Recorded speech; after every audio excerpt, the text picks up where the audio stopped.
समाज में कहाँ हम गलती करते हैं, मेरे जीवन का अनुभव क्या कहता है जरा सुनिएगा। गलतियां कहाँ करते हैं हम लोग, सुनिए।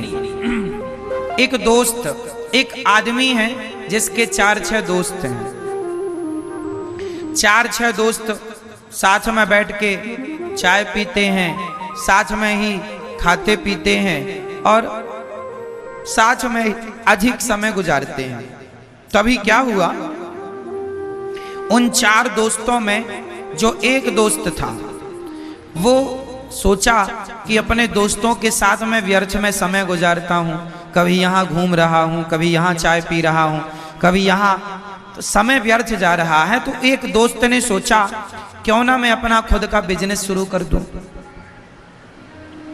क्यों ना मैं अपना खुद का कुछ काम शुरू कर दूं। तो एक ने काम स्टार्ट किया अपना कुछ बिजनेस और वो उसमें आगे बढ़ने लगा। जब वो आगे बढ़ने लगा तो उसके जो 3 दोस्त थे, अब उन तीनों को लगा यार ये तो हमसे बहुत आगे चला गया। फिर वो 3 कौन हो गए, वही 3 हो गए उसके सबसे बड़े, वही 3 दुश्मन। कहीं बाजार से लाने नहीं पड़ते कि चलो भैया तुम हमसे दुश्मनी करो। दुश्मन हमें कहीं बाजार से लाने नहीं पड़ते। आप वो एक लड़का, एक व्यक्ति जो सफल हो गया तो उसके अपने वो दोस्त, वो 3 बन गए दुश्मन और वह उसको खींचने लगे कि हम जैसे हैं तुम भी ऐसी रहो हमारी तरह। कहां आगे जा रहे हो, है ना, तुम भी हमारी तरह रहो। तो समाज में आप ये गलती करते हैं कि आप पहले ज्यादा किसी को मुंह लगा लेते हैं, फिर वही लोग जिनके साथ आप उठते बैठते थे वही लोग आपकी बुराई करने लग जाते हैं, वही आपको उलझाने लग जाते हैं, वही आप पर मिथ्या आरोप लगाने लग जाते हैं। इसलिए कहा करता हूं कि समाज में ज्यादा लोगों के बीच में उठना बैठना भी बुरा है। 4 जगह उठे बैठेंगे 4 बातें होंगी।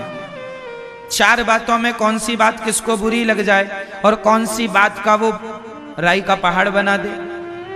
इसलिए समाज में ज्यादा लोगों के साथ उठना बैठना भी अच्छा नहीं। आप किसी को अपने घर बुलाइए, आप एक बहुत बड़ा घर बनाइए, आप बहुत कामयाब हो जाइए, तो आप जिनको अपने घर बुलाएंगे तो जो आपके घर आएंगे, आप शादी में बुलाइए, बच्चे के जन्मदिन में बुलाइए, किसी को समाज को आप बुलाते हैं, सब लोग आते हैं। तो सब लोग आते हैं तो जरूरी नहीं है कि बहुत लोग आपको आशीर्वाद देने ही आए हैं। कुछ लोग आपका वैभव देखकर ईर्ष्या पाल ले, अरे इनके पास इतना है, अरे तो इतनी तरक्की कर गए। वो आपसे मिलेंगे, आपका सब देखेंगे और जाकर के आपसे ईर्ष्या द्वेष चालू कर देंगे। इसलिए ज्यादा लोग उनके साथ उठो बैठो जो सदा भगवान की चर्चा करें, सत्संग किया करो, सत्संग में उठो बैठो, व्यर्थ की प्रपंच पंचायत में ना उलझें। यही सार है ना, ज्यादा प्रपंच में नहीं उलझना चाहिए किसी को, वरना आपका ही नुकसान है, आपके समय का ही नुकसान है।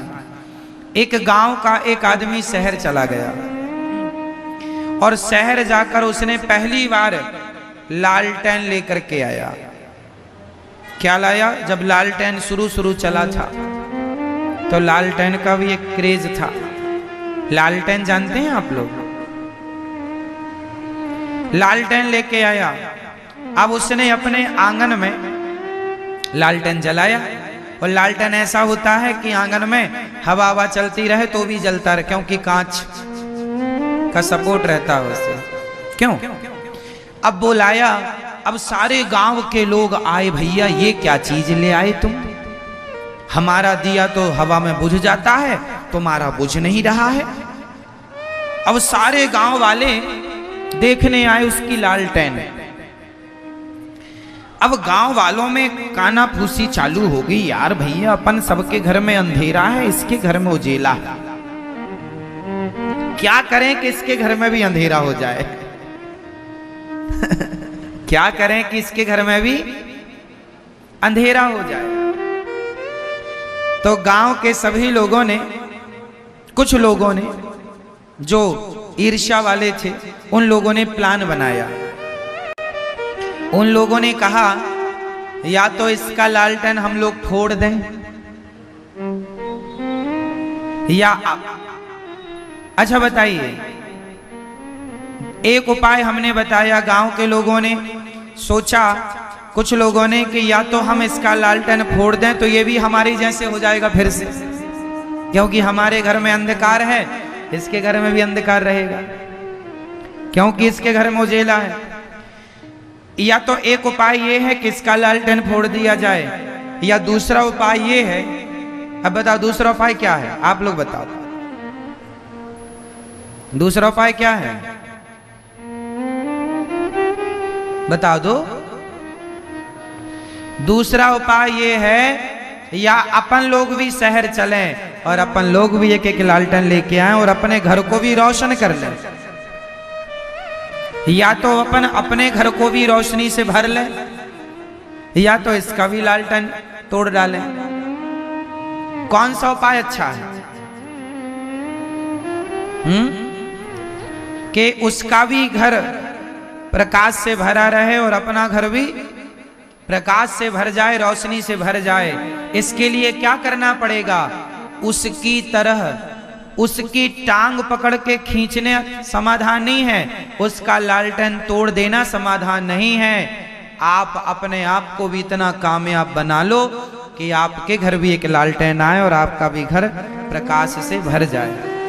तो जीवन में ये सबक हमें लेना सीखना चाहिए कि हम दूसरों को देखकर जलना बंद करें और अपने को भी उसकी तरह कामयाब बनाएं। अपने को भी हम उसकी तरह कामयाब बनाएं, ना कि उसका पांव पकड़ के खींचे। तो ये सिद्धांत जीवन में आप सब लोगों के काम आएंगे, आपके बच्चों के काम आएंगे। पूतना मौसी जैसे लोग भी समाज में रहते हैं, जो जहर लेकर के चली गईं और भगवान को जहर पिलाना चाह रही हैं, पर भगवान ने पूतना को देखते ही अपनी आंखों को बंद कर लिया है। पूतना मौसी ने अपनी आंखें, बोलो मेरी मां, अपनी आंखें बंद कर ली। पूतना ने अपनी आंखें मूंद ली। अब भगवान कृष्ण ने अपनी आंखें मूंद ली पूतना को देखकर। आशय क्या हुआ? आपके लिए एक मैसेज है, ये मैसेज भगवान से मिल रहा है। भगवान श्री कृष्ण कहना चाहते हैं कि जो लोग आपके लिए जहर लेकर खड़े हों, जो लोग सदा आप के लिए बुरा सोचते हों, ऐसे लोगों को देखकर नेत्र बंद कर लो और ऐसे लोगों से सदा दूरी बना करके रखो। ऐसे लोगों से सदा दूरी बना के रखो। ये मैसेज देखना भी नहीं अपने को। भगवान ने पूतना को देखना ही बंद कर दिया, नेत्र बंद कर लिए। देखना भी नहीं चाहिए ऐसे लोगों को जिनके मुख में तो राम राम है, बगल में छुरी है। ऐसे लोगों को देखना नहीं चाहिए। आप लोग भी अच्छे लोगों से दोस्ती करना सीखिए, ऐसे लोगों से बचिए। अच्छा, जो आदमी किसी के लिए भी कपट रखता हो, उस आदमी से आप दोस्ती मत कीजिए, क्योंकि वो आदमी जिसके अंदर कपट आज किसी और के लिए है, कल आपके लिए भी तो कपट रख सकता है। ऐसे लोगों से दूरी बनाइए जिनके अंदर कपट हो, जिनका हृदय निष्कपट भाव, जो निष्कपट हैं, जो सच्चे हैं, सीधे हैं, सरल हैं, सहज हैं, ऐसे लोगों से दोस्ती करना सीखिए। भोले हैं जो अंदर बाहर एक से। भगवान कृष्ण ने नेत्र बंद कर लिए, हम देखना भी ठीक नहीं समझते, क्योंकि पूतना का तन सुंदर है, मन सुंदर नहीं। देखो मैसेज है ये आपके लिए, है ना। भगवान को पूतना ने उठाया और अपना स्तन मुंह में दे दिया। भगवान ने जहर पिया, जहर पीने लग गए भगवान। और जहर पीने के बाद भगवान ने क्या किया, थोड़ा दूध था, दूध पीने लग गए। अब थोड़े से प्राण थे पूतना के, भगवान श्री कृष्ण ने प्राण पीने शुरू कर दिए और प्राण पी करके पूतना को मार दिया भगवान ने। इससे क्या मैसेज मिला? ये कथा ये कहती है कि जीवन में हमें या तो ऐसे लोगों से दूरी बना लेनी चाहिए, दुष्टों से, है ना, या फिर जब वो आपने आंख बंद कर ली, आप भगवान ने तो पूतना को देखा नहीं, पर पूतना फिर भी पास आ रही है और फिर भी पंगा ले रही है, तो आप अपने आप को इतना स्ट्रांग बनाइए कि आप पहले तो दुष्टों को इग्नोर करें, पर फिर भी वो आपके पास आए तो आप इतने मजबूती से उनके सामने खड़े होइए कि आपसे डरकर वो सदा सदा के लिए चले जाएं, है ना। अपने आप को इतना मजबूत कीजिए फिर।